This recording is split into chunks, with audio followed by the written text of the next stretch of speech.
খারিজিয়া মাদ্রাসা ও এতিমখানার বাৎসরিক ঈদে মিলাদুন নবী জলসা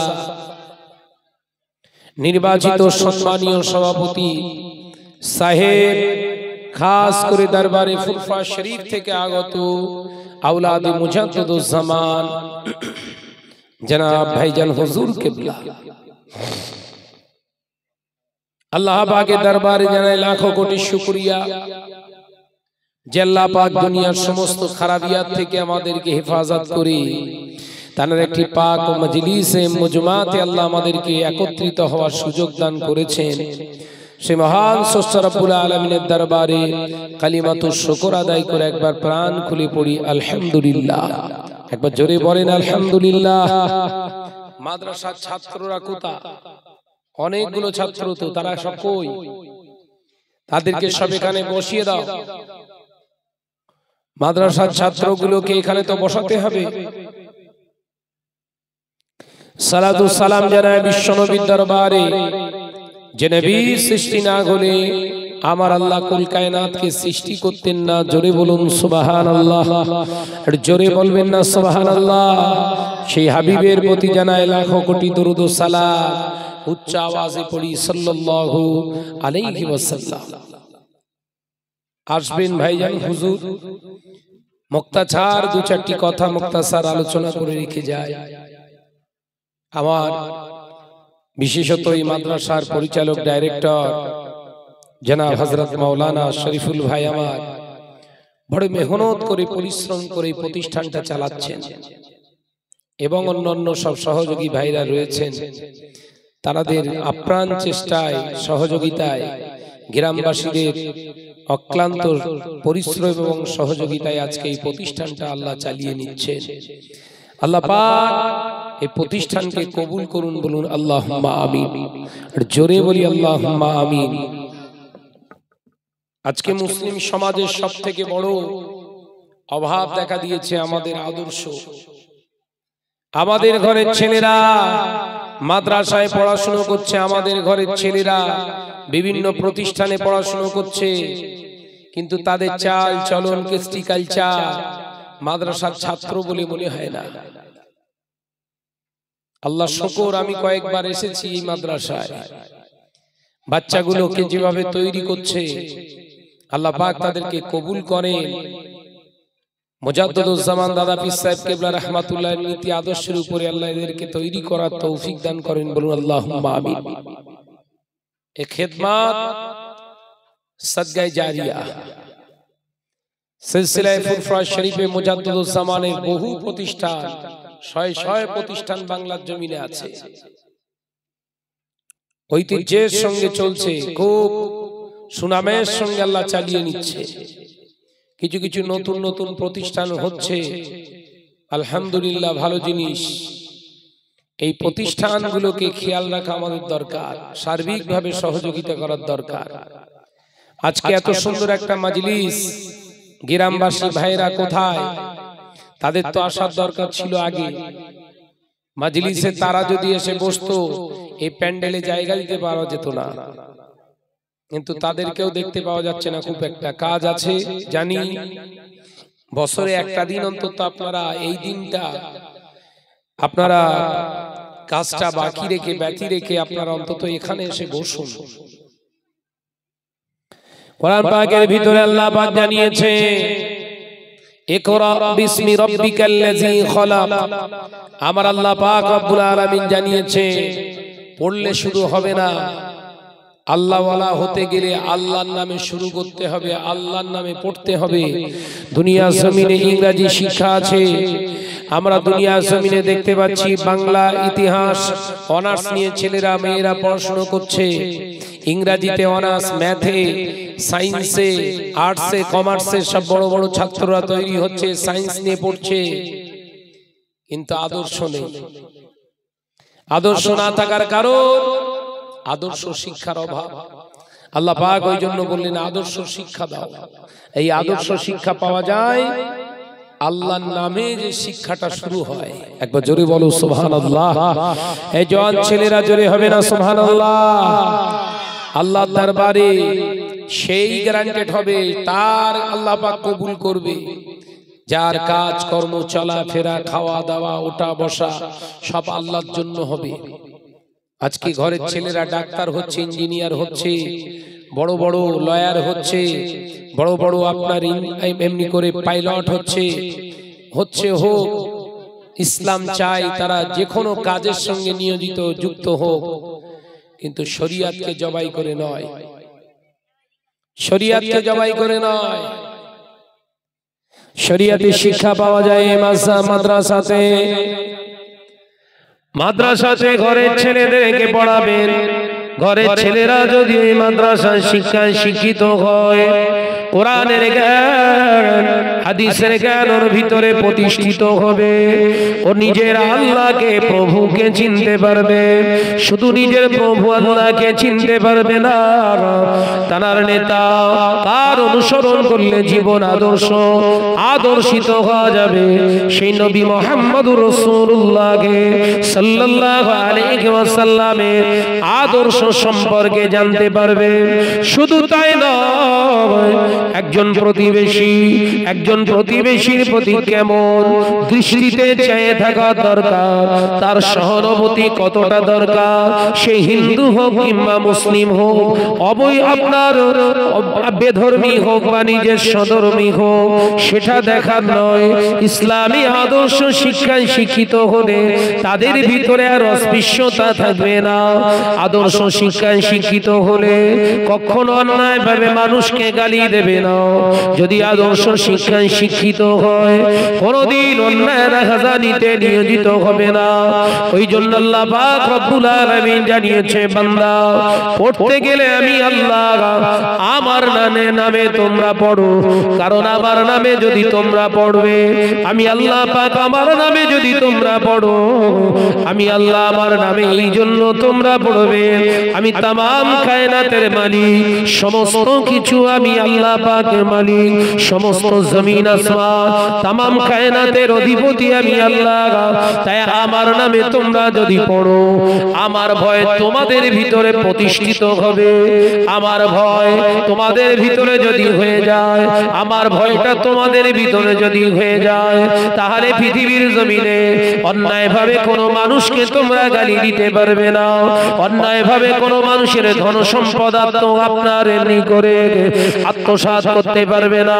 যদি তোমাদের ভিতরে আমি আল্লাহর ভয়, আমার ভয় যদি তোমাদের অন্তরে বিরাজ করে, ও বান্দা, অন্যায় রাহাজানিতে তুমি ঢুকতে পারবে না।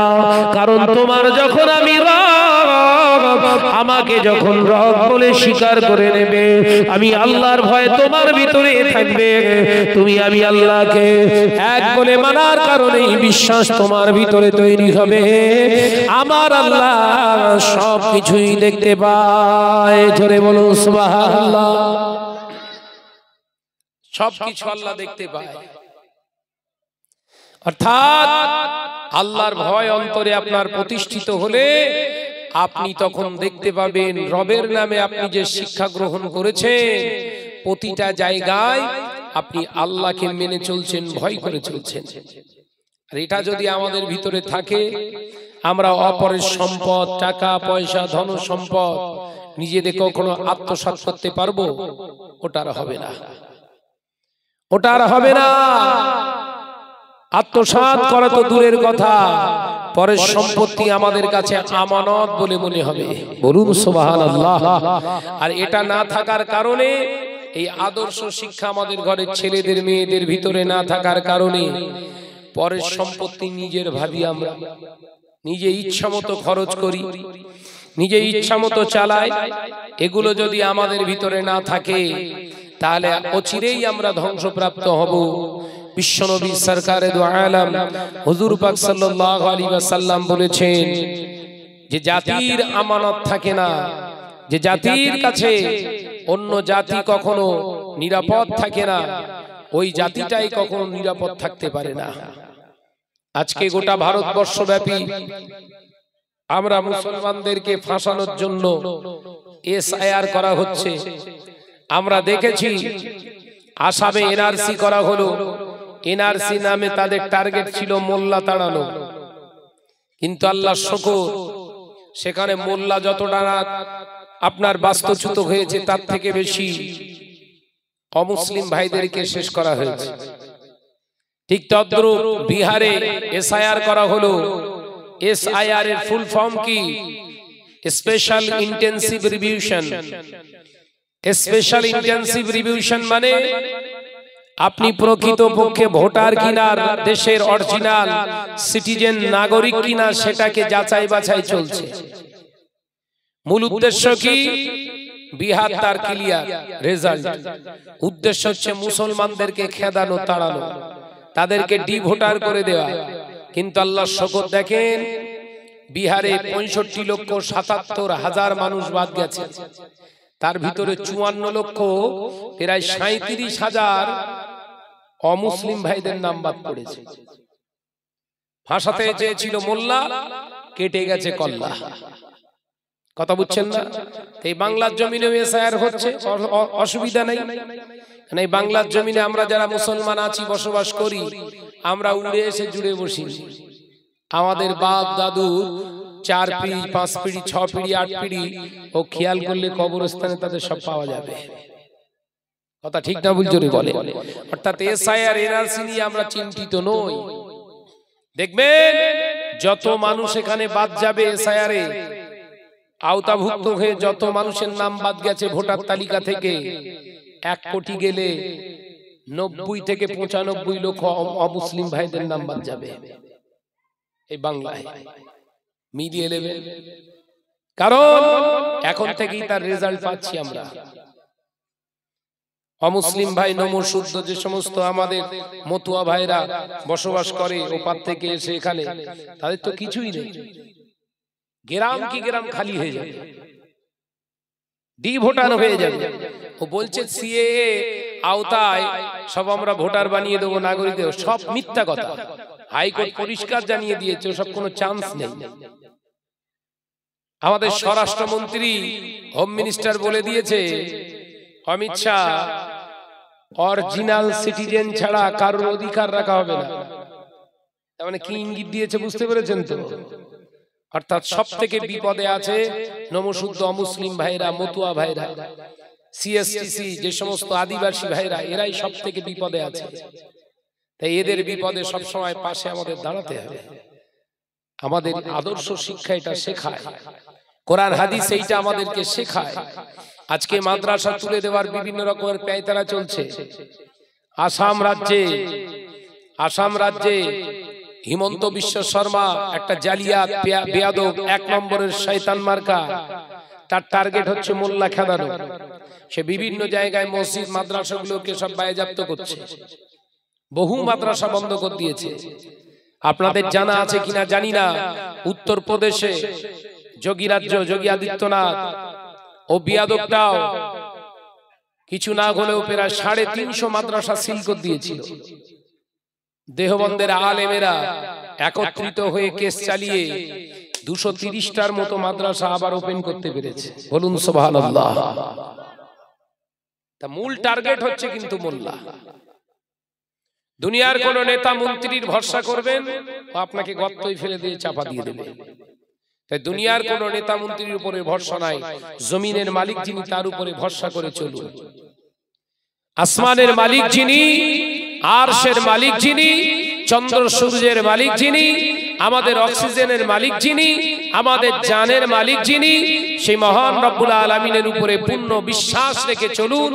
আল্লাহ আমাদের হেফাজত করবে। কথা বুঝছেন? সব থেকে বড় টার্গেট। এই ছেলেরা, কি হচ্ছে তোমাদের? বাচ্চাগুলোকে বসাতে হবে তো। কথা বুঝছে? আমাদের মূল টার্গেট তারা নিয়েছে, কিন্তু আমাদের টার্গেট একটাই থাকবে, আল্লাহ রাসূলের সঙ্গে আমাদের সম্পর্ক ভালো করতে হবে, দুনিয়ার নেতা মন্ত্রীদের সঙ্গে নয়। কিছু পৃথিবীর জমিনে দাড়িওয়ালা, টুপিওয়ালা, মাওলানা, মুলি সাহেব আছে, ওরা দুনিয়ার নেতা মন্ত্রীদের পাশে পাশে ঘুরে, আছে না? নাই, প্রয়োজন নেই। দাদা পীর সাহেব কেবলা তিনিও ছিলেন একজন আলেম, মুর্শিদ আল্লামা হুজুর তিনিও ছিলেন আলেম। মন্ত্রী মহোদয়ের পাশে তানারা ঘুরতেন না, মন্ত্রীরা তানাদের পাশে ঘুরতেন। এখন তো হয়ে গেছে উল্টো, কথা বুঝছেন না? মুজাদ্দিদুজ্জামান দাদা পীর সাহেব কেবলা রাহমাতুল্লাহ আলাইহি ইংরেজ সরকারের বড় বড় লিডার ক্যাডাররা দাদা হুজুর পীর কেবলার কাছে এসে গুনগুন করতেন। আলেম ছিলেন, নাহকের সঙ্গে কোনোদিন আপোষ করেননি। বাংলার বীর মুজাদ্দিদুজ্জামান আবু বকর সিদ্দিক রাহমাতুল্লাহ আলাইহি তিনি জীবনে কোনো অন্যায়ের সঙ্গে কোনোদিন আপোষ করেননি। তা আলেম হবে তো এইরকম, অন্যায়ের সঙ্গে কোনো আপোষ নেই। কিন্তু এখন সমস্যা তো এইটাই, সবথেকে বেশি অন্যায়কারীদের সঙ্গে সাপোর্ট দিচ্ছে এক শ্রেণীর দাড়িওয়ালা টুপিওয়ালা সব মোল্লা। কথা বলছেন না কেন? যে আর এদেরকে অস্ত্র বানিয়ে সাধারণ মানুষ মুসলমানদের উপর অত্যাচার করছে এরা। জালেমদের কোনো প্রকার সাথ দেয়া যাবে না, সে যেই হোক। দিল্লি একটা ঘটনা ঘটলো, দিল্লি লাল কেল্লার সামনে বোমা বিস্ফোরণ করলো সন্ত্রাসীরা। দেখে দেখে দেখে আগে তোলা হলো মুসলমানদেরকে, তার ভিতরে 3 জন ডাক্তার, সব মুসলমান। তাদেরকে ফাঁসানোর চেষ্টা হলো। এনআইএর রিপোর্ট বলছে না, এনারা ওনাদের সঙ্গে কোনোভাবেই জড়িত নাই, তাদের সব বেকসুর খালাস করে দিয়েছে। গতকালকে 4 জনকে আবার অ্যারেস্ট করেছে, 4টি অমুসলিম। পাকিস্তানের এসআইএর জঙ্গিদের সঙ্গে তাদের সংযোগ আছে, খুব শিগগিরই তার রিপোর্ট বেরোবে। চিন্তা করে টার্গেট হলো মুসলমানদেরকে ফাঁসানো, মুসলমানদেরকে দাগিয়ে দেয়া। অথচ আমাদের একজন স্বরাষ্ট্র দপ্তরের মন্ত্রী পদে আছেন, আমি নাম বলে যাচ্ছি, তিনি পরিষ্কারভাবে বিবৃতি দিয়েছে, ভারত স্বাধীনের জন্য যেমন মুসলমানরা জান দিয়েছিল, আজ ওই সন্ত্রাসী কর্মকাণ্ডের বিরুদ্ধে মুসলমানরা জান দিতে প্রস্তুত আছে। মুসলমানরা কখনো সন্ত্রাসী হয় না। একবার জোরে বলুন না সুবহানাল্লাহ। তাই বিশ্বাস আল্লাহর সঙ্গে রাসূলের সঙ্গে রাখুন, সম্পর্ক আল্লাহ রাসূলের সঙ্গে রাখুন। দুনিয়ার কোন নেতা মন্ত্রীর দিকে খেয়াল করবেন না, তাহলে আপনার জীবন বরবাদ করে দেবে এরা। কথা বুঝতে পেরেছেন? এরা ইউজ এন্ড থ্রো, ব্যবহার করে ফেলে দেবে, ব্যবহার করেই ফেলে দেবে। প্রয়োজনে ব্যবহার করবে, প্রয়োজন শেষ আপনাকে ছুঁড়ে ফেলে দেবে, দেখবে না। কথা বুঝতে পেরেছেন? ভাইরা আমার, নজনের যুবকেরা, ছেলেরা, বাচ্চারা, পর্দানশীনা মা ও বোনেরা, আল্লাহ নবী দো জাহানের বাদশাহ হাবিবুল্লাহ কে নবী জনাবে মুহাম্মদুর রাসূলুল্লাহ কে সাল্লাল্লাহু আলাইহি ওয়াসাল্লাম আমাদেরকে কি আদর্শ দিয়ে দান করে গেছেন। তিনি জানিয়েছেন, ও আমার সাহাবীরা, আমি নবী জানিয়ে দিলাম, পাশে যদি কোনো মুসলিম ভাই থাকে, অমুসলিম প্রতিবেশীর সঙ্গে দুর্ব্যবহার করো না, খারাপ আচরণ করো না। আমি নবী মুহাম্মদুর রাসূলুল্লাহ কে সাল্লাল্লাহু আলাইহি ওয়াসাল্লাম জানিয়ে দিচ্ছি, তাদেরকে গালি দিও না, তাদের ধর্ম টেনে উল্টো পাল্টা মন্তব্য করো না। কারণ আমি নবী মনে করি, তাদের ধর্মকে গালি দেওয়া মানে নিজের ধর্মকে গালি দেওয়া। কি আদর্শ দিয়ে গেছে দেখেন। অন্য ধর্ম অবলম্বী মানুষদেরকে গালি দেবেন না।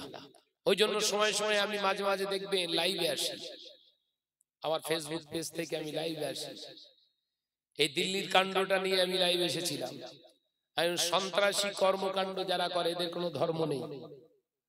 সে হিন্দু হোক, মুসলমান হোক, যাই পরিচয় দেখ, সে খগেন মুর্মু হোক, নেতাই কাহার হোক, আর শাহনওয়াজ মন্ডল হোক, আব্দুর রফিক হোক, এদের কোনো ধর্ম নেই। এদের ধর্ম হচ্ছে সাধারণ মানুষগুলোকে হত্যা করা। তাই এদের বেঁচে থাকার অধিকার নেই, সে যেই হোক, যে ধর্মেরই হোক। যারা সন্ত্রাসী কর্ম, অন্যায় কাজের সঙ্গে যুক্ত থাকে, এদের বেঁচে থাকার পৃথিবীর জমিনে কোনো অধিকার নেই। ধরুন ইনকাউন্টার করে মেরে দেন, ফাঁসি দিতে দেরি হবে, ধরে এদেরকে ইনকাউন্টার করেন।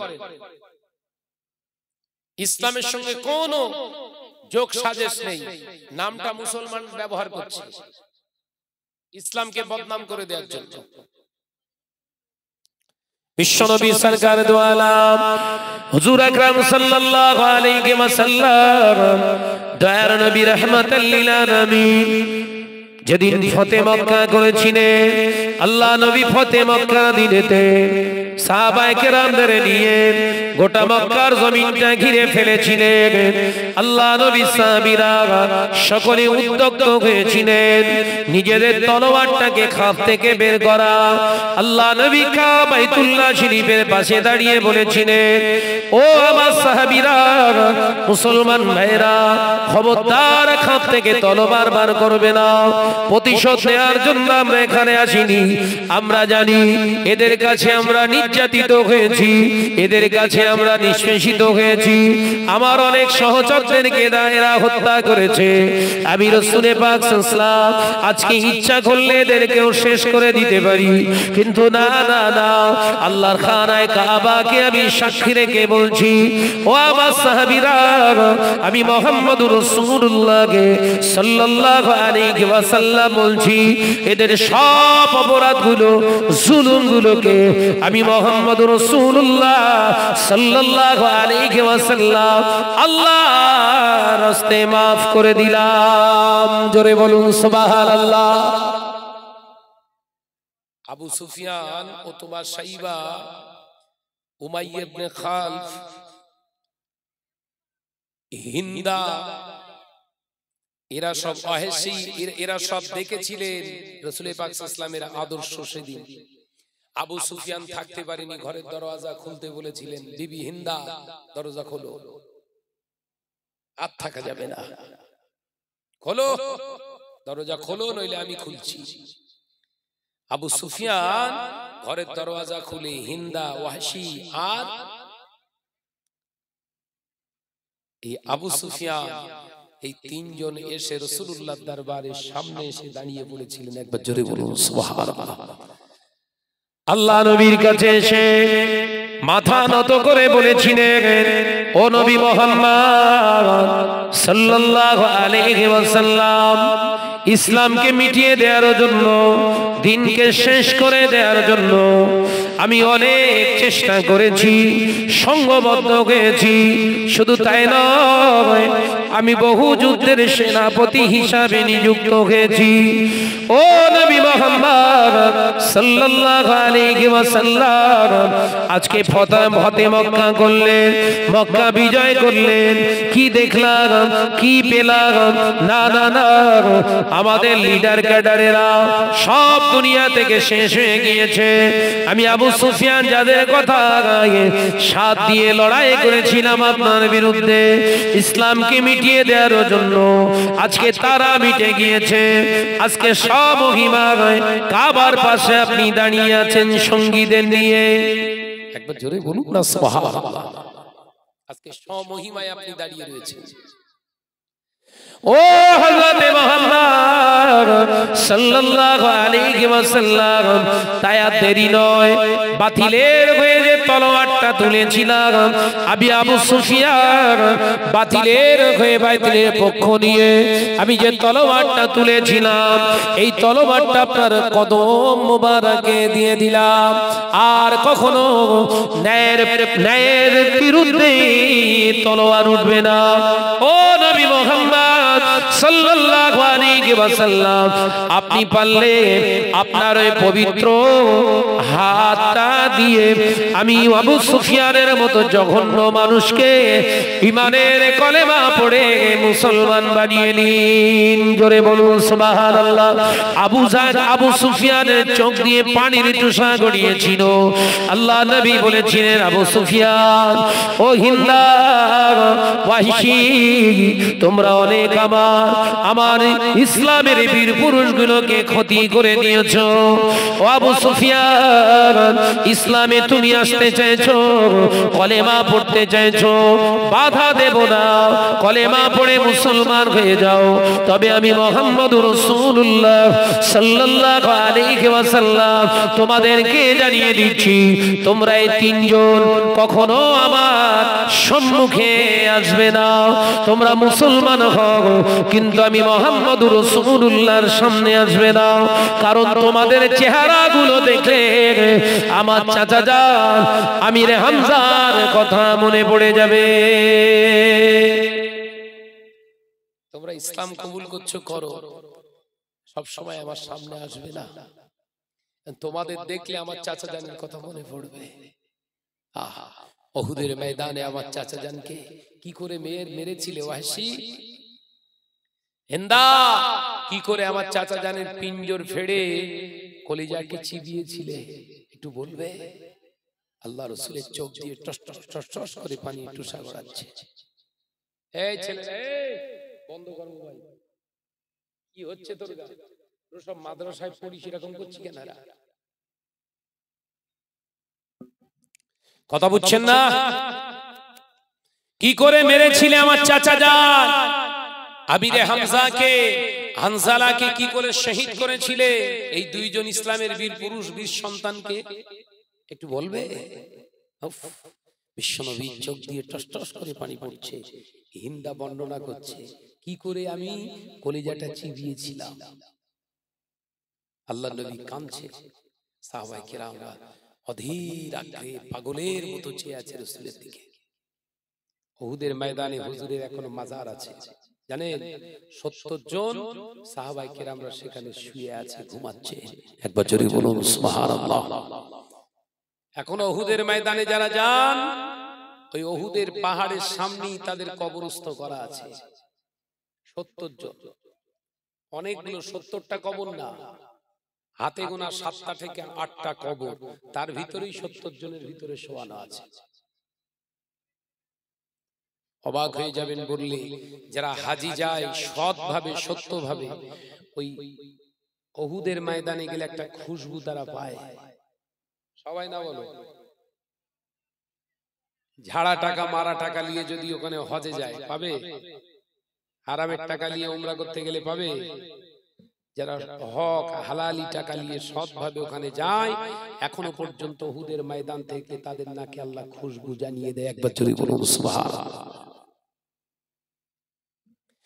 উহুদের ময়দানে, জিহাদের ময়দানে আল্লাহ নবী সাহাবীরা ৭০ জন শহীদ হয়ে গিয়েছিলেন। আল্লাহ নবী সাহাবীরা হুজুরের হুকুমে আল্লাহ নবী হুকুম দিয়েছিলেন, ও বাবা সাহাবীরা, তোমাদের ভাইদের লাশ মোবারক গুলোকে উঠিয়ে নাও, মদিনায় চলে যাব, মদিনায় গিয়ে তাদেরকে কবরস্থ করব জান্নাতুল বাকিতে। আল্লাহ নবী সাহাবীরা সকলেই শহাদা হুজুরদের লাশটাকে, মোবারক লাশটাকে তারা উঠিয়ে নিয়ে এক কদম দু কদম করে এগিয়ে যাচ্ছে। হঠাৎ দেখতে পাওয়া যায় পিছন থেকে একজন সাহাবী আল্লাহু আকবার বলে উঠলেন, ইয়া রাসূলুল্লাহ, হাবিবাল্লাহ, হুজুর দাঁড়িয়ে যান, দাঁড়িয়ে যান, দেখেন আশ্চর্যজনক ঘটনা কি হয়েছে। বাবা সাহাবী, ইয়া রাসূলুল্লাহ, হাবিবাল্লাহ, আমরা হেঁটে হেঁটে যাই আর এই উহুদ পাহাড়টা আমাদের পিছনে পিছনে আসছে। একবার জোরে বলুন না। হুজুর দেখেন না, উহুদ পাহাড় আমাদের পিছনে পিছনে আসছে। কিতাবের ভিতরে পাওয়া যায় আল্লাহ নবী, দার নবী, রাহমাতাল লিল আলামিন, হুজুর ওই সময় দাঁড়িয়ে গিয়েছে উহুদ পাহাড়ের দিকে লক্ষ্য করে। আল্লাহ নবী আওয়াজ দিয়ে বলেছিলেন, ওরে জাবালে উহুদ, ওরে আমার উহুদ পাহাড়, আমি তোর নবী বলছি, আমি তোর নবী বলছি, আমাদের পিছনে পিছনে কোথায় যাও? এই বিরাট এরিয়া, তোমার চেহারা বিরাট, যদি মদিনার জমিনেতে ঢুকে যায় সেখানে মানুষের বসবাসে কষ্ট হয়ে যাবে, তুমি আমাদের পিছনে কেন যাচ্ছ? উহুদ পাহাড়ের জবান খুলে গিয়েছিল। একবার জোরে বলুন না সুবহানাল্লাহ। উহুদ পাহাড়ের জবান আল্লাহ খুলে দিয়েছে, উহুদ পাহাড় কাঁদতে শুরু করেছে। একবার জোরে বলুন না সুবহানাল্লাহ। ইয়া রাসূলুল্লাহ, হাবিবাল্লাহ, হুজুর, হুজুর আপনি নিয়ে যাবেন না, এই উহুদ পাহাড় আমি আমার বুকেতে শহাদা হুজুরদের রক্ত খুন পড়েছে, তাদের রক্তের মহব্বত, তাদের রক্তের ভালোবাসাটা আমি উহুদ পাহাড়ের হৃদয়ে গেঁথে গেছে, তাদের ছাড়া আমি থাকতে পারবো না।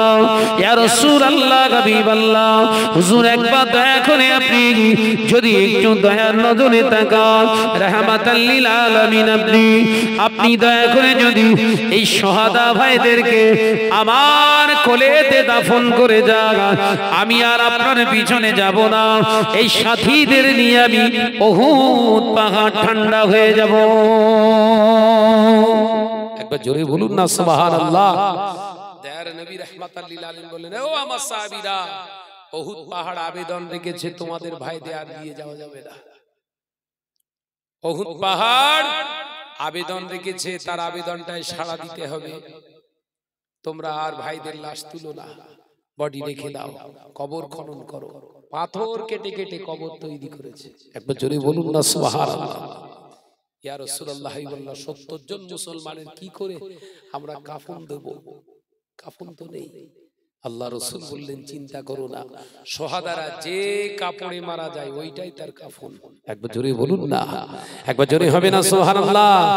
চিন্তা করো না সাহাবীরা, ওটাই তার কাফনের কাপড় বানিয়ে দাও। আর পাগুলো দেখা যায়, ওই পাগুলোতে তোমরা ঘাস চাপা দিয়ে দাও। কোন কোন সাহাবী হুজুরের পা দেখা যাচ্ছে। আহা, এক একটা কবরে 7 জন 8 জন করে কবরস্থ করা হয়েছে। আপনি অবাক হয়ে যাবেন, এখনো সেই উহুদের ময়দানে গেলে পাহাড়ের পাদদেশে হুজুর কেবলা সব শুয়ে আছে, সব জিন্দা। আল্লাহ কোরআনে জানিয়ে দিলেন, ولا تقولوا لمن يقتل في سبيل الله أموات بل أحياء ولكن لا تشعرون।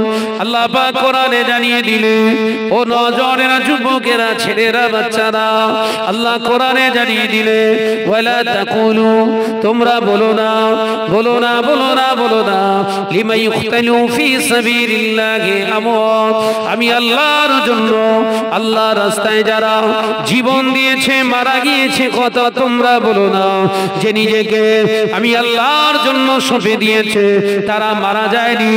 আমি আল্লাহ বলছি, বাল আহইয়াউ, বরঞ্চ তারা হলো জিন্দা। জোরে বলুন সুবহানাল্লাহ। এখনো দেখতে পাওয়া যায় উহুদের ময়দানে, উহুদের এই ময়দানে সাহাবায়ে কেরামরা এখনো নীরবে শুয়ে আছে। ও নওজওয়ানেরা, সেই অন্তর, সেই ঈমান নিয়ে যদি উহুদের ময়দানে যাওয়া যায়, উহুদবাসীর শহাদাদের কবর মোবারক থেকে খুশবুটা আল্লাহ আপনার নাকে ধরিয়ে দেবে। একবার জোরে বলুন না সুবহানাল্লাহ। তবে সেই টাকা নিয়ে যেতে হবে বাবা। গরিবের মারা টাকা, ঝাড়া টাকায় গিয়ে হজ উমরা করলে হবে? হবে বাপ, হবে? হবে না। হালাল হক হালালি টাকা নিয়ে হজে যাবে। সবার জন্য হজ ফরজ না। টাকা থাকলেই হজ ফরজ না, এটা দাহা মিথ্যা কথা। টাকা থাকলেই হজ ফরজ না, হালাল টাকা থাকলে হজ ফরজ। একবার সুবহানাল্লাহ বলেন। কি টাকা থাকলে? হালাল টাকা থাকলে হজ ফরজ। যাকাত সবার উপরে ফরজ না। যদি বলে যে টাকা থাকলেই যাকাত ফরজ, মিথ্যা কথা, এটা শরীয়তের কথা নয়। হালাল টাকা যদি আপনার কাছে থাকে, হালাল ভাবে সংসার চালানোর পরে গচ্ছিত সম্পদের পরিমাণ এমন দাঁড়িয়েছে, বর্তমান বাজার দর মূল্যে 48,000 টাকার মতো আপনার কাছে এক্সেস হয়েছে, শতকরা 2.5% এবার আপনি যাকাত দেন। একবার জোরে বলুন সুবহানাল্লাহ। এলাকায় আপনার গরিব দুস্থ পরিবার কেউ নেই, এলাকায় মাদ্রাসা চলছে, দুস্থ পরিবারের ছেলেরা পড়াশোনা করছে, এখানে আপনি দিতে পারেন। প্রথম হক কাদের? মাদ্রাসায় না। প্রথম যাকাতের টাকার হকদার হলো আপনার নিজের গোত্রের ভিতরে, বংশের ভিতরে কেউ যদি থাকে, তাকে দেবেন আগে। এগুলো তো সমাজে আস্তে আস্তে শেষ হয়ে যাচ্ছে। যারা ন্যায্য পাওনাদার তারা আর পাচ্ছে না। পাচ্ছে কি? পাচ্ছে না। কষ্ট, অতি কষ্ট করে আপনার প্রতিষ্ঠান চলছে গ্রামে, গাঙ্গাটি মাদ্রাসায়। কত পরিশ্রম করে, মেহনত করে প্রতিষ্ঠানটা দাঁড় করিয়ে রেখেছে। এই গাঙ্গাটি আপনার ধনওয়ালা ব্যক্তিরা, যারা টাকাওয়ালা, ধন সম্পদওয়ালা যাকাত দেন, তাদের কর্তব্য কি? প্রথম যাকাতের টাকা এই প্রতিষ্ঠানে দেওয়া। এই প্রতিষ্ঠানে দেবে না, অন্য হুজুরির প্রতিষ্ঠানে দিয়ে আসছে। হবে? হক আদায় হবে? মাকে না মা বলে শাশুড়িকে যদি আম্মা বলে ডাকেন, পেটানি খাবেন না খাবেন না? ওই জন্য এলাকার প্রতিষ্ঠানগুলো দেখবেন, এলাকার দুস্থ পরিবারগুলোকে আগে দেখবেন। আল্লাহ আমাকে যতটুকু দেয়ার তৌফিক দেয়। আমার গ্রামে মাদ্রাসা আছে, জানেন তো? আমার গ্রামে মাদ্রাসা চলছে, ওই মাদ্রাসায় আমি আগে দেই না। যাকাতের টাকা আমার কাছে আল্লাহ আমানত স্বরূপ দিয়ে রেখেছে। কথা বুঝছেন না? যাকাতের টাকা, যাকাত বেরিয়েছে মানে ও টাকা আপনার না। গরিবরা আপনার কাছে আসবে তারপর দেবেন, তাও না। যাকাতের টাকাটা আপনি নিজে হাতে নিয়ে গরিবের বাড়ি পৌঁছে যাবেন, এটাই হলো শরীয়তের হুকুম। একবার জোরে বলুন সুবহানাল্লাহ। আমার সিস্টেম ভাই, আমি এরকম চলি। খারাপ কি ভালো জানি না, শরীয়ত যেটা নির্দেশনা দিয়েছে ওইটাই মেনে চলি।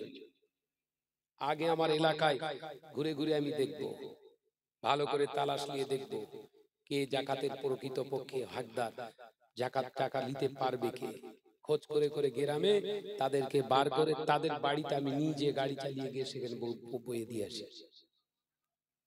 কত সহজ। দান করলি দান, দান করলি দান, দানের মতো দান করুন।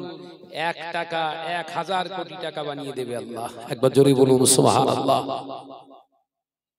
ন্যায্য পাওনারকে পাওনাদারকে দিচ্ছেন না, হ্যাঁ? ন্যায্য পাওনাদারকে আপনি দিচ্ছেন না, অন্যের হক আদায় করছেন। ভাইরা, আমার নওজওয়ানেরা, যুবকেরা, ছেলেরা, বাচ্চারা, অর্ধরাশিরা, মা ও বোনেরা, ছেলেরা, বাচ্চারা, ও নওজওয়ান যুবকেরা, গাঙ্গাটির মুসলমানেরা, আলোচনা বুঝুন। আমি আপনাদের বোঝাতে চেয়েছিলাম তাহলে যাকাত যাত্রার উপরে ফরজ নয়, যাকাত তার উপরে ফরজ যারা পৃথিবীর জমিনে হালাল ভাবে সংসার চালিয়ে হালাল রুজি রোজগার করেছে, হালাল রাস্তায় ইনকাম করনে ওয়ালা ব্যক্তিটা ধন সম্পদের পরিমাণ এতটা পরিমাণে হয়েছে, সারা বছর সংসার চালানোর পরে উদ্বৃত্ত সম্পদের পরিমাণ আজকে সময়ে যুগ সংরক্ষণে 48,000 টাকার মতো হয়েছে কি 50,000 টাকার মতো হয়েছে। তার থেকে আপনি যাকাত বার করুন, শতকরা 2.5% যাকাত বার করে দুস্থ পরিবারের কাছে পৌঁছে দেন। তার মুখে যদি একবার হাসি দেখতে পান, আমার আল্লাহ খুশি হয়ে যাবে। একবার জোরে বলবেন না সুবহানাল্লাহ। তার মুখে হাসি ফোটা, তার মুখে হাসি ফোটা। আজকে এলাকার মানুষদেরকে যাকাত দেয়া হচ্ছে না, এলি আমরা আলেম ওলামারাও কিচ্ছু বলছি না, কেন তা জানি না। কারবারে ভাটা পড়বে না তো কি দেখি জানি, এই উদ্দেশ্য বলছি না হয়তো। কথা বুঝছেন না? একটু মহাব্বতের সঙ্গে দরুদ আল্লাহুম্মা জোরে জোরে বলি সাল্লি আলা। একটু পড়ো বাবা, পড়ো দরুদ শরীফ পড়ো। ওয়া আলা আলি।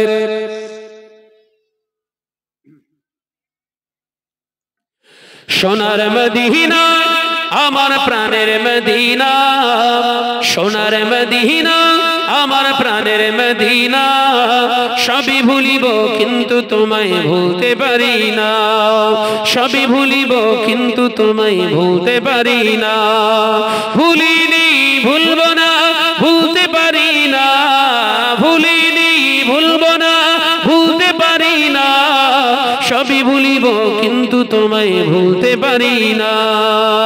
আল্লাহুম্মা জোরে জোরে বলি সাল্লি আলা। একটু আওয়াজ দেন, আওয়াজ দেন। ওয়া আলা আলি।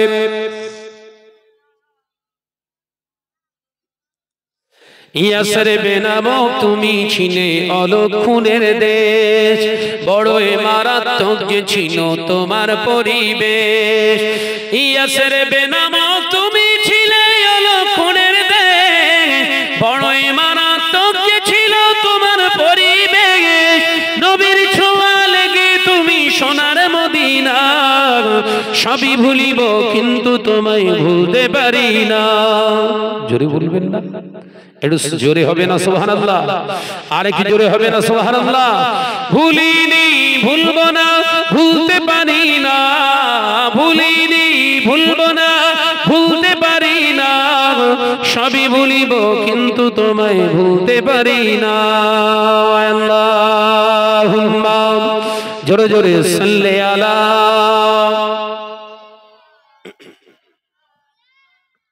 আওয়াজ দিয়ে পড়েন আলা আলি। জান্নাতেরই বাগান তোমায় নবী বলেছে, খাকে শেফার অধিকারী তোমায় করেছে। জোরে বলবেন না সুবহানাল্লাহ। জান্নাতেরই বাগান তোমায় নবী বলেছে, খাকে শেফার অধিকারী তোমায় করেছেন। কেন? তোমার বুকে বয়ে চলে নূরের ঝর্ণা। জোরে হবে না সুবহানাল্লাহ? নারায়ে তাকবীর, জোরে বলেন নারায়ে তাকবীর। তোমার বুকে বয়ে চলে নূরের ঝর্ণা, সবই ভুলিব কিন্তু তোমায় ভুলতে পারি না। ভুলিনি ভুলবো না, ভুলতে পারি না, ভুলিনি ভুলবো না, ভুলতে পারি না, সবই ভুলিব কিন্তু তোমায় ভুলতে পারি না। আল্লাহুম্মা সাল্লি আলা। মাশাআল্লাহ মাশাআল্লাহ, আওয়াজ দিয়ে পড়ি আলা আলি। আমার নজনেরা, যুবকেরা, ছেলেরা, বাচ্চারা, পর্দানশীনা মা ও বোনেরা, গাঙ্গাটির মুসলমানেরা, আমার সোনা চাঁদ পর্দানশীনা মা ও বোনেরা, আলোচনা বুঝুন। আল্লাহ নবী দো জানের বাদশাহ হাবিবুল্লাহকে, নবী জনাবে মুহাম্মদুর রাসূলুল্লাহকে সাল্লাল্লাহু আলাইহি ওয়াসাল্লাম পাক জবানে জানিয়ে দিলেন, ও বাবা সাহাবীরা, এমন একটা দিন আসবে, সময় আসবে, কিয়ামতের পূর্বে দেখতে পাওয়া যাবে নিজের কুটুম রক্তের মানুষগুলো পর হয়ে যাবে, নিজের মানুষগুলো রক্তের সম্পর্কিত মানুষগুলো পর হয়ে যাবে, পর আপন হয়ে যাবে। ও বাবা সাহাবীরা, এর দ্বারা প্রমাণ হবে হক নষ্ট করা হবে। হক নষ্ট করার কারণে দুনিয়া জমিন থেকে তারা বিনা তওবায়, বিনা ক্ষমায় তাদের মৃত্যু হওয়ার কারণে তাদের ঠিকানা হবে জাহান্নাম। এই সোনা মানিকেরা, এটাও তো বলা যায় আজকে আপনার এলাকার দুস্থ পরিবারগুলো আপনার এমনি করে দেখতে পাওয়া যায় কুরবানির চামড়ার টাকা তারা পায় না। আপনার এলাকার দুস্থ পরিবারের বাচ্চারা তারা যাকাতের টাকাও পায় না। আপনার এলাকার দুস্থ পরিবারের সন্তানেরা ফিতরার টাকাটাও পাচ্ছে না।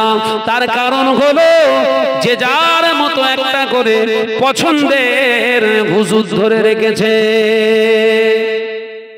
কথা বলছেন না কেন? সব পছন্দের হুজুর। শাহনাজ ভাইকে আমার বিরাট ভালো লাগে, তার দে সব টাকা শাহনাজ ভাইয়ের হাতে দে। আদায় হচ্ছে তো হক? হক আদায় হচ্ছে তো? সমাজকে এই মেসেজগুলো দিতে হবে। আলেমরা যদি এগুলো গোপন রেখে দেয়, চেপে রেখে দেয়, না বলে সাইড কেটে যায়, এই আলেমগুলো ধরা পড়ে যাবে কিয়ামতের দিন। কথা বুঝছেন না? অর্থাৎ গাঁঙাটির মুসলমানদের টাকা ধন সম্পদ থাকলে এই গাঁঙাটির জাকাতের টাকা মালতীপুর পরে যাবে, আমটোনা পরে যাবে, স্বরূপনগর পরে যাবে, বেড়াচাপা পরে যাবে। আগে কোথায় যাবে? জোরে বলেন। গাঁঙাটি। আর সত্যি যদি এই রকম সিস্টেমে আমরা জাকাতগুলো, দানগুলো দিতাম, এসব প্রতিষ্ঠানে হেসে হেসে চলতো। এ কথা বলছেন না কেন? এই গাঁঙাটি কম বড় লোক মানুষ বসবাস করে, ধন সম্পদওয়ালা আছে না নাই? আপনি খোঁজ নিয়ে দেখুন, মূল্যায়ন করে তারা এইভাবে দেয় না। সে যে জামাতের মাদ্রাসা হোক, আমার দেখার দরকার নেই। আমার গ্রামে বললে বিশ্বাস করবে না, দেহবন্দি একটা মাদ্রাসা চলে, তার সবাইয়ের যাকাত দেওয়ার পরে যদি এক্সেস থাকে ওই টাকাটা আমি ওদের মাদ্রাসায় দিয়ে আসি। আমি ফুলফা সিলসিলার মানুষ, আমার নীতি আদর্শ মুজাদ্দিদুজ্জামান দাদা হুজুর পীর কেবলা রাহমাতুল্লাহ আলাইহি, কিন্তু দাদা পীর সাহেব কেবলা রাহমাতুল্লাহ আলাইহি কথা বলে যায়নি যে ওই মাদ্রাসায় দিতে পারবে না। আদর্শ তো আপনার থেকেই তৈরি হবে। বলে ন্যায্য পাওনাটা পাওনাদের দেন। এক ওয়াক্ত নামাজ কাজা করে ফেলেছেন, আল্লাহর কাছে ক্ষমা চাইবেন, আল্লাহ ক্ষমা করে দেবে। রমজানে রোজা রাখতে পারেননি, আল্লাহর কাছে ক্ষমা চাইবেন, ক্ষমা করে দেবে। কারণ ক্ষমাকারী আমার আল্লাহর নাম নিজে রেখেছে, ইয়া গফুরুর রহিম। একবার জোরে বলুন না সুবহানাল্লাহ। পাঁচ ওয়াক্ত নামাজ আদায় করিসনি বাবা, ওরে আমার বান্দা, হজ আদায় করিসনি, হজ ফরজ ছিল বান্দা। যাকাত আদায় করিসনি, যাকাত ফরজ ছিল। আমি আল্লাহর কাছে ক্ষমা চা, আমি আল্লাহ ইচ্ছা করলে মাফ করতে পারি, ওটা আমার ইখতিয়ার, ওটা আমার ইখতিয়ারে আছে, আমি আল্লাহ ক্ষমা করে দিতে পারি। কিন্তু অন্যের হক নষ্ট করেছি, ও যদি ক্ষমা না করে আমি আল্লাহ আমার কুদরতি হাত ওখানে আর নাই। আল্লাহর কাছে অপরাধ করবেন, ক্ষমা চাইবে, আল্লাহ বলছে মাফ করে দেব। ওই জন্য কিতাব এসেছে হুকুকুল্লাহ আর হুকুকুল ইবাদ, আইয়াফি হুকুকুন নাস। একটা আল্লাহর হক আর একটা বান্দার হক। আপনি আল্লাহর হক আদায় করছেন, হ্যাঁ আল্লাহর হক আদায় করছেন, নামাজ পড়ছেন ঠিক মতো, তাহাজ্জুদ পড়ছেন, হজ করেছেন, যাকাত দিচ্ছেন, সব করেছেন, কিন্তু আপনার প্রতিবেশীর সঙ্গে আপনার দুর্ব্যবহার, প্রতিবেশীর সঙ্গে আপনার দুর্ব্যবহার, এরম আছে না না? চার ইমামের এক ইমাম, ইমামে আযম আবু হানিফা রাহমাতুল্লাহ আলাইহি, হুজুর আমার মসজিদে নামাজ আদায় করতে আসছেন। বিশ্বের ইমাম ইমামে আযম নোমান বিন সাবিত রাহমাতুল্লাহ আলাইহি, হুজুর আমার মসজিদে নামাজ আদায় করতে আসতেন। প্রতিবেশী একটা নজন যুবক ছেলে, অন্য ধর্ম অবলম্বী, মদ খেয়ে মাতলামি করতেন, জোরে জোরে গাল খিস্তি, খারাপ খারাপ ভাষা ব্যবহার করতেন। হযরতে শাহ সুফি বিশ্বের ইমাম ইমামে আযম আবু হানিফা রাহমাতুল্লাহ আলাইহি ঈশার নামাজ পড়তে এসেছেন, আর মাতালের আওয়াজটা পান না, ওই শরাবখোরের আওয়াজটা আর তিনি শুনতে পান না। ওরে আওয়াজটা না পেয়ে হযরতে বিশ্বের ইমাম চিন্তা করতে লাগলেন, প্রতিবেশী যুবকটা কি ব্যাপার, আজকে সাড়া নেই কেন? যোহরের ওয়াক্তে এলেন, ফজরের ওয়াক্তে এলেন, সাড়া পেলেন না। এ নওজোয়ান যুবকেরা, ছেলেরা, বাচ্চারা, বিশ্বের ইমাম ইমামে আযম আবু হানিফা রাহমাতুল্লাহ আলাইহি হুজুর আমার দেখতে পাওয়া যায় গুটি গুটি পায়ে ওই মাতালের বাড়িতে গিয়ে হাজির।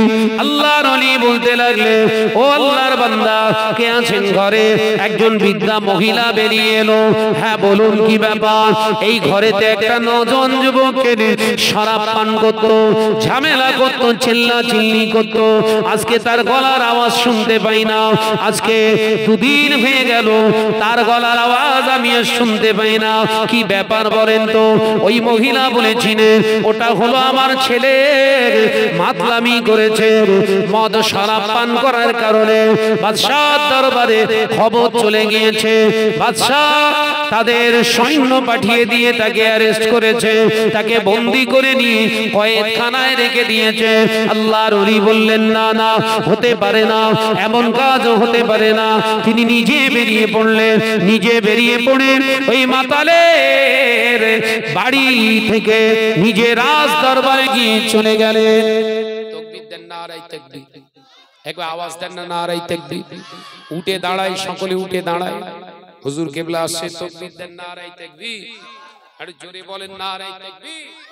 সিলসিলা হক মুজাদ্দিদুজ জামান सिलसिला हक मुजद्दिदुज़्ज़मा औलाद मुजद्दिदुज़्ज़मा जनाब पीर साहब हुजूर किबला, जनाब पीर साहब हुजूर किबला, नारे तकबीर, नारे तकबीर। सिलसिला हक मुजद्दिदुज़्ज़मा जनाब भाईजान हुजूर किबला, जनाब भाईजान हुजूर किबला, नारे तकबीर। तो आवाज दे, नारे तकबीर। सिलसिला हक मुजद्दिदुज़्ज़मा जनाब पीर साहब हुजूर किबला, नारे तकबीर। মাশাআল্লাহ ভাইজান হুজুর চলে এসেছে, আপনারা এদিক ওদিকে আর থাকবেন না, সকলে চলে আসুন। হুজুর কিবলা এসেছেন, ওয়াজ নসিহত এবং দোয়া নিয়ে যাবেন, প্রত্যেকে চলে আসুন।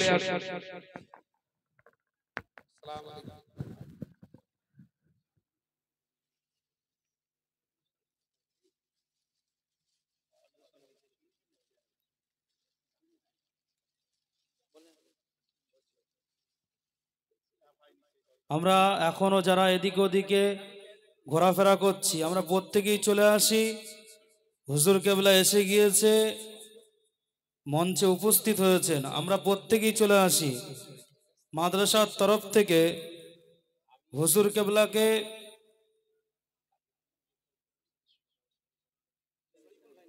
আসসালামু আলাইকুম। প্রিয় গ্রামবাসী, বাবাজি ভাইরা, সময় খুবই সংক্ষেপ। আমাদের আজকের সভার প্রধান অতিথি, আমাদের মুখ্য আকর্ষণ এবং এই মাদ্রাসার সভাপতি জনাব পীরজাদা মাওলানা মুফতি ইসহাক সিদ্দিকী হুজুর এসে গেছেন। আমাদের মঞ্চেও তিনি এসেছেন। পাশে যারা আছেন তাদের কাছে বিশেষ অনুরোধ, আপনারা দেরি না করে পাক মাহফিলে যোগদান করুন। আমাদের মাদ্রাসা কমিটির পক্ষ থেকে আমাদের দুই হুজুর উপস্থিত আছেন।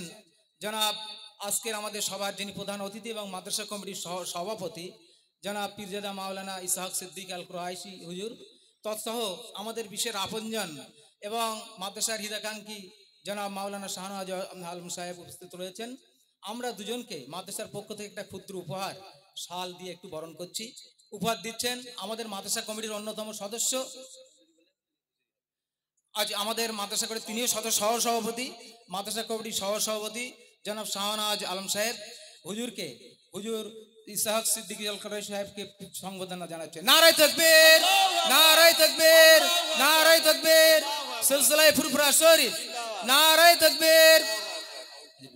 এবার আমাদের বিশেষ আপনজন জনাব মাওলানা আমাদের মাওলানা শাহনওয়াজ আলম সাহেবকে শাল দিয়ে সংবর্ধনা করছেন আমাদের আজকের এই ইসলামী সওয়াব কমিটির সহ সম্পাদক জনাব আবুল কালাম সাহেব। নারায়ে তাকবীর, নারায়ে তাকবীর, নারায়ে তাকবীর। আলহামদুলিল্লাহ।